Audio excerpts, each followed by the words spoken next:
Anyone who, I've heard that this book is controversial, which to me is just so ridiculous. Some people have said that it's like a hentai and that, it shows too much like teen sexuality and stuff like that. And honestly, shut up. I just finished the controversial classic, A Girl on the Shore, and in this video, it's completely unscripted, unfiltered. Let's dive in. This book is definitely like nothing I've ever read before.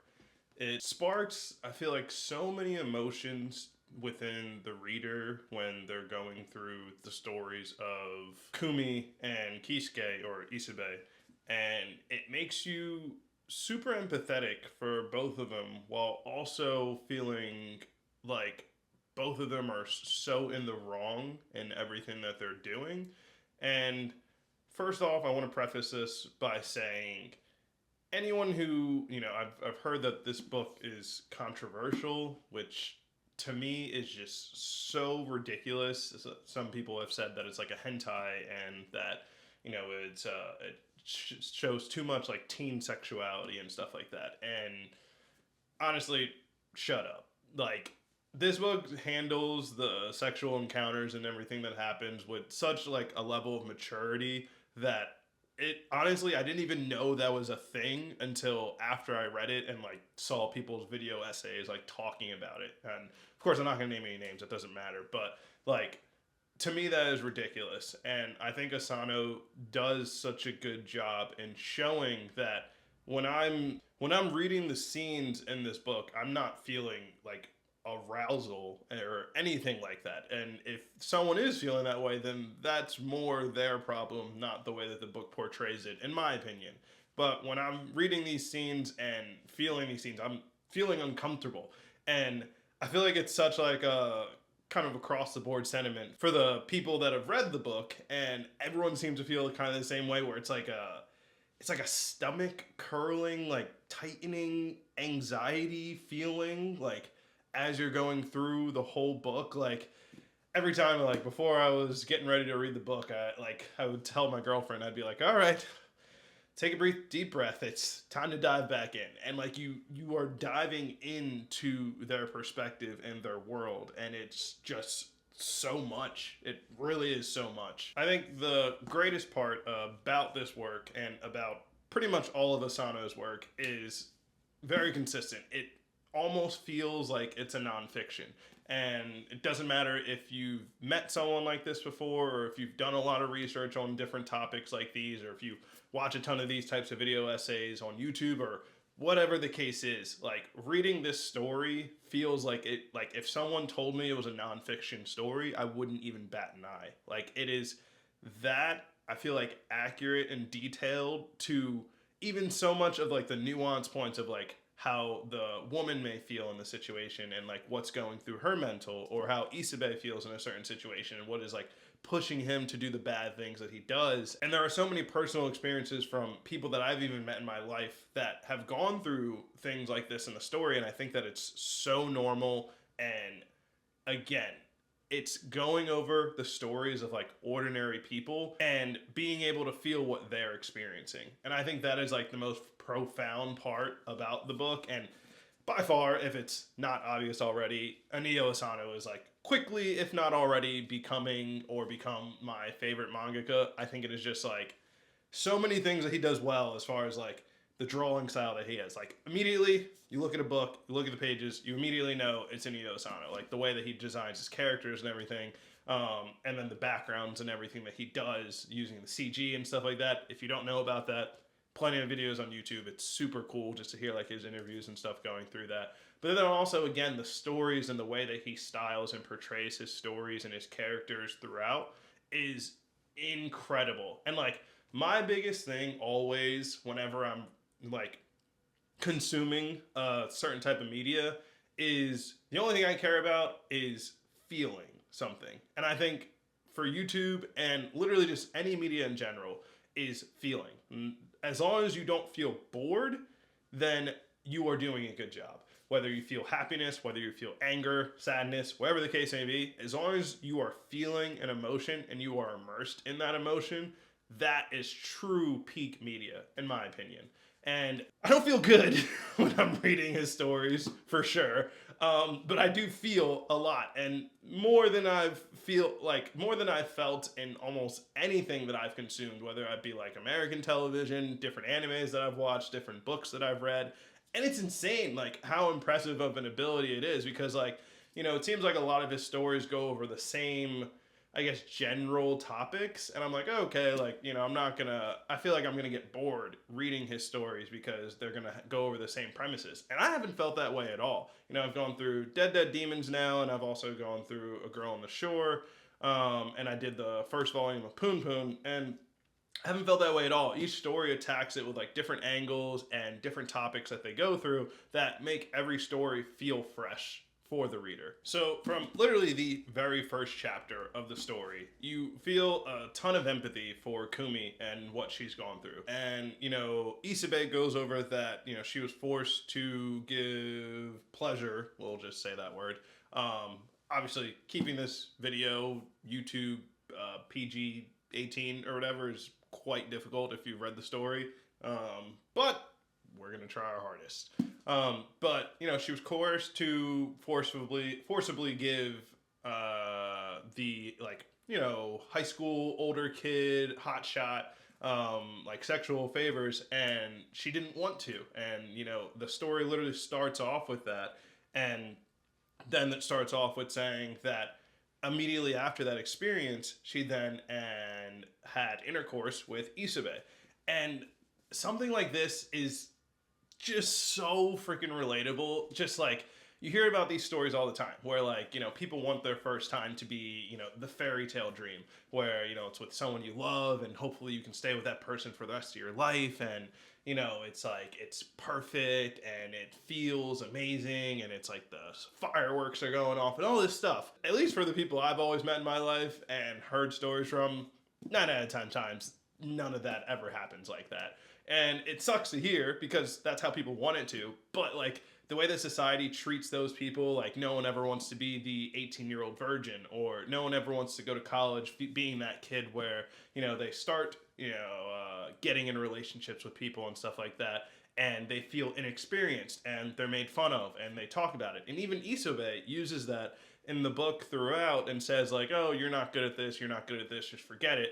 And puts her down for it. And then she then tries to give him more and more sexual favors to bring herself up. Like, it is just like so much when it comes to like a patriarchal system where like she is trying so hard to like please the men around her to make herself feel good within her.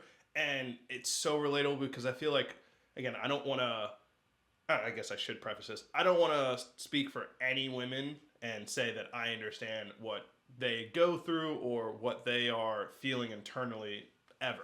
I'm not a woman.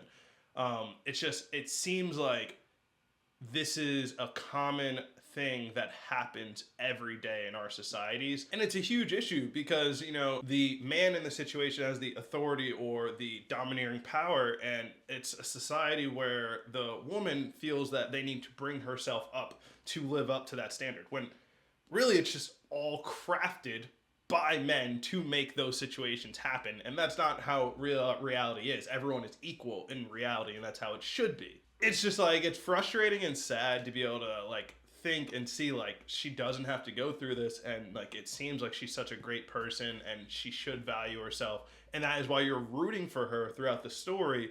But it doesn't turn out like that. And I think, again, that dives into the immersiveness and realism when you've been able to see stories in real life and see those experiences through women and know that like a lot of people do go through this, and maybe not to the extent that the story has. And of course, I think that it's a drama, dramatize things, but still, it is so relatable because of that. I know I've definitely succumbed to this before myself, and building more and more deep and valued relationships with women throughout my life, I've learned that I feel like the people that said like, oh, what Kumi was doing was ridiculous, or like it didn't make sense, or like why would someone put themselves through that, or she's just like self-destructive and all this stuff. And it's like, I feel bad saying it, but it's just like you don't really get it. And like think about situations that you've been in your life where you've done something very spiteful, or you've done something, that you would consider like, oh, looking back, like that was really stupid to do, and how you felt about it and what motivated you to make that decision.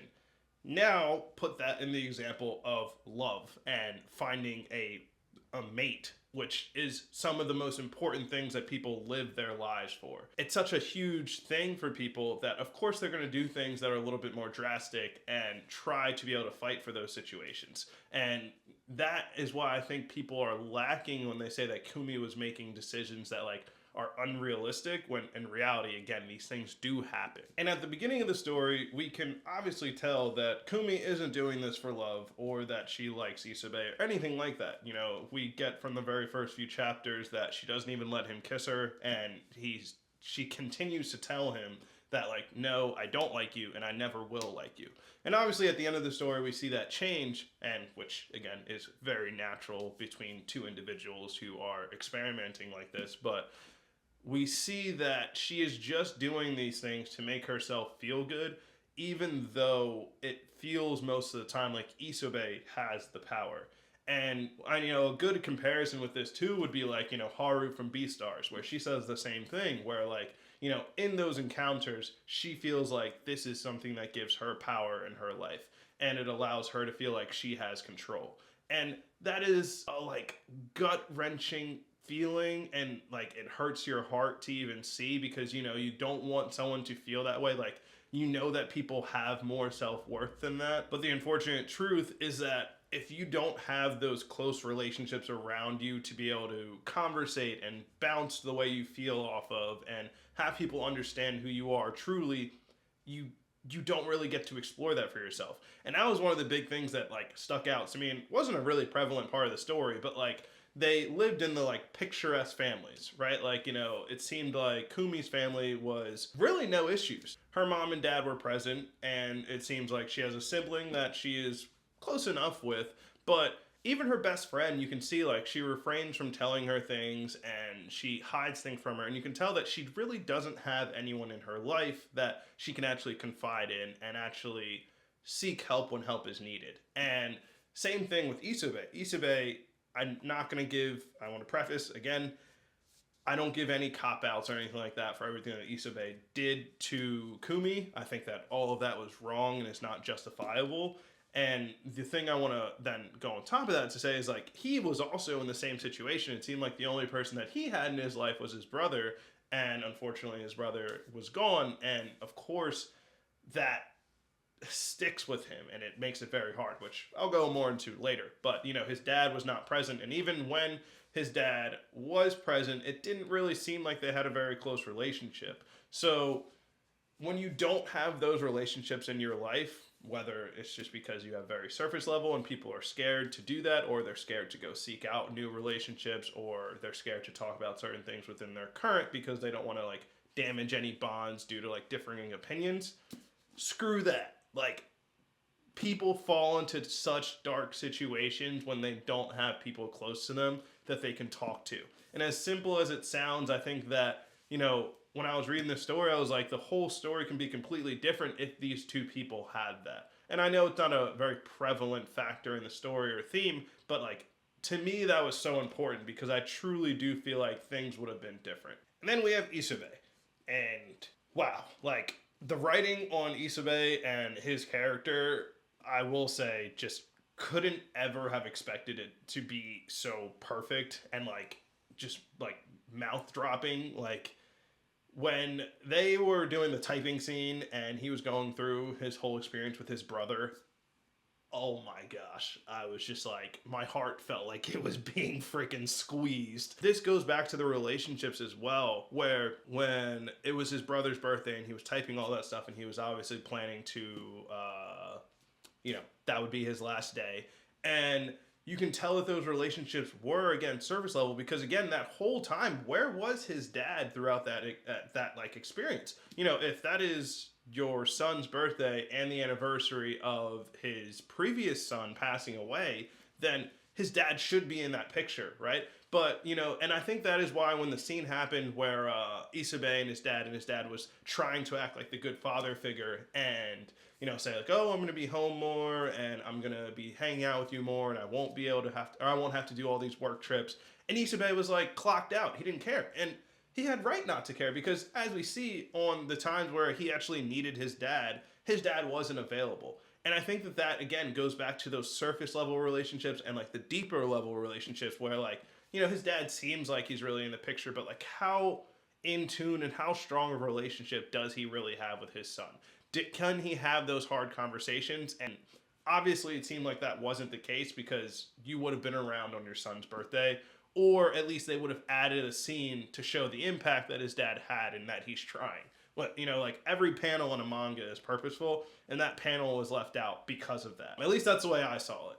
And I think that that again goes back to Issa-Bae and the way that he tries to take control of his life, seeing that he can control Kumi and he can make her do whatever he wanted and he can make her feel however he wanted, and knowing that he had that like metaphorical leash on her like allowed him to feel better within himself, because at the end of the day he was planning on having his last day for a long time. And you can see that the more things that he did, he was trying to make himself feel worse within himself because he wanted to give himself some atonement for his brother because he felt like it was his brother's fault, or he felt like it was his fault for what happened to his brother. And again, bringing in the realism from the story, there's literally a person who like reminded me so much of Issa-Bae a while back. I used to be like very into Bradley Martin, if you've ever heard of him on YouTube. And he is very open about this, and I definitely recommend to check out the videos where he talks about, I think his dad had his last day or unalived himself when I think Bradley was like 4 years old or something like that. To this day, he literally talks about, and he has stories where he battles with like the fact that like he feels as though within himself it was his fault. And of course, if you don't have any explanation as to why it was your fault, and even if you do, people still feel like they're like, what more could they have done? And it reminded me so much of Issa-Bae because imagine like someone that's 4 years old and, you know, is all there in the head and everything like that, and they feel like that's their fault. Imagine someone like Issa-Bae where his brother seemed like the only person that he was actually close with and could have a heart-to-heart, and he did that on his birthday. Like, of course he is going to feel a certain type of way, and of course that's going to bring him down. It makes so much sense on why he wanted to try to take back control of his life and make himself feel good, because every single day, I'm sure after that experience, he was blaming himself and making himself feel even worse for what happened. And again, like, this comes back to relationships. If he had people to talk to and conversate about with and through these experiences, I think the whole story could have been different. And this is why I keep saying this, because it's so important for you to have those relationships in your life as well. It's just not a better help ad. It's just something I feel strongly about. There were a few things for sure that I had gripes with in the story that I feel like maybe weren't fleshed out enough, or, you know, especially the ending, I felt like it was kind of, I don't know, incomplete. So the one thing that I noticed that I feel like I didn't see any video essays on, and I don't know if Asano has like talked about it publicly or anything, but like it definitely seemed like Kumi developed an eating disorder throughout the story, and it was interesting because they didn't really dive deeper into that, and I wish they did, because I feel like a lot of people didn't pick up on that. And there were different panels in the books that like really emphasized it, where, you know, she was passing up meals for a little while and she was like admiring that she was becoming skinnier. And I don't know if it's correct, but from like my vision, it looked like from the beginning of the story to maybe like the middle end of the story, it definitely seemed like she was significantly skinnier too. Skinnier from the beginning to the middle / end. I think that was purposeful. They even had the bathing suit scene too, where she like said like, oh, like her bathing suit was fitting looser and stuff like that. Again, these are like more things to show like, oh, she's trying to take control of her life. She can't control who she falls in love with. She can't control if that person falls in love back with her. She can't control the men in her life and what they'll do to her. But what she can control is how she looks and what she puts into her body. And again, it's not necessarily a healthy thing, of course, but it's understandable, and it is deeply, deeply relatable, I'm sure, to a large population of people. And then the other gripe that I would say I had with it was definitely the ending. I feel like it wasn't nearly enough. I wish that it was just, I guess, a lot more plot holes were uncovered. So, like, for example, with Isobe, I don't know, yeah, he got confronted by the police and everything like that, but at the end of the day, like, what did he do? I mean, he, hit someone's teeth out. Like, you're not, if you are going to jail for that, you're not going to jail for long. So, like, what really comes of that after? Like, I wish I knew how that relationship resolved. I think that I did like his ending in the sense that, to me, what I picked up from it was that when he told Kumi that he was happy and he was done, and that the things they used to think about with his brother were fake and they're myths and stuff like that, and that he's this whole new person all of a sudden. And then right after we see he's still haunted by his brother. To me, it was like, okay, he was trying to cut himself off from Kumi and allow her to live a better life because he felt that that was what she deserved. That was what I got from that, and that was great. I think that that was a good thing, and maybe that helps her, maybe it doesn't. And I did like that aspect for sure, but the story had two main characters, so I wanted to see both main characters' stories finished. And I felt like the character arcs for their stories weren't really complete, so I wasn't a huge fan on that. I want to know what happens after the police. I want to know what happens with his mental. Like, does he eventually do the thing because he realizes, like, he'll never be happy? Or, like, I just want to know what happened, and I felt incomplete with that. And then with Kumi, I feel like she kind of went through more of, like, a negative character arc in the sense because, like, at the very last pages of the story, she was saying, like, I'll only allow you to kiss me if you promise that you'll never leave me. And again, this is perfect when it comes to realism because I think that that is a realistic way that a lot of women could end this story from the way that they started. Same thing with, like, an eating disorder. You don't just, like, magically recover from an eating disorder. Those are things that, like, you challenge yourself and battle throughout the rest of your life. And it's the same way with, like, relationship troubles and traumas that you've gone through in the past. But did she find that nicer guy because she loved who he was? It definitely didn't seem like that, because when her friends were making fun of him, she didn't stick up for him. Or did she find a nicer guy because she felt that that's all she deserved, which was a prevailing theme throughout the story that all her friends would talk about. Like, oh, I need a mediocre, below average guy because that's all that I'm gonna get. That's all that I deserve. And so the ending of the story was definitely just like Asano's normal work, not the fairy tale happy ending, unfortunately. Or fortunately, however you want to look at that. But I do think that for Kumi's story, I was okay and happy with how it ended. For Isobe's story, I was not very, very happy with that. And the Gather Up the Wind song, I didn't get it. I wasn't picking up what they were putting down there. So if you did get it, please explain that to me. I couldn't really find too much information on it. Would love to understand it. Would love to get, like, what meanings they were trying to throw at me with that. But I didn't get it, and it went right over my head. So would love any information you have on that. There's police going by in the middle of my great take.